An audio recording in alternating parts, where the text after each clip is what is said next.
بسم اللہ الرحمن الرحیم۔ دکھوں اور پریشانیوں سے نجات کے لیے مسنون اذکار کثرت سے پڑھتے رہا کریں۔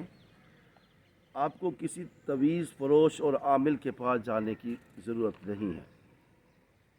لا الہ الا اللہ العظیم الحلیم، لا الہ الا اللہ رب العرش العظیم، لا الہ الا اللہ رب السماوات ورب العرض ورب العرض ورب العرش الکریم۔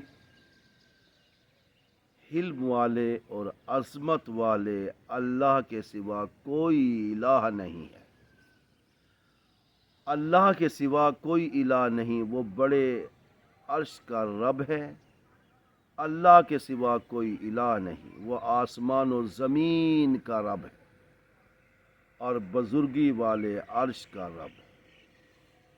محترم ناظرین، اس دعا سے پڑھنے سے دکھوں اور پریشانیوں سے نجات مل جاتی ہے، اور یہ جو میں آپ کے سامنے دعائیں پیش کرتا ہوں حدیث و قرآن سے پیش کرتا ہوں، اس کے علاوہ کچھ نہیں۔ اس لیے اگر آپ بہت زیادہ پریشان ہیں، بہت زیادہ دکھی ہیں، آپ اس کو کثرت سے پڑھیے گا، آپ کے سارے دکھ اور پریشانیاں زائل ہو جائیں گے۔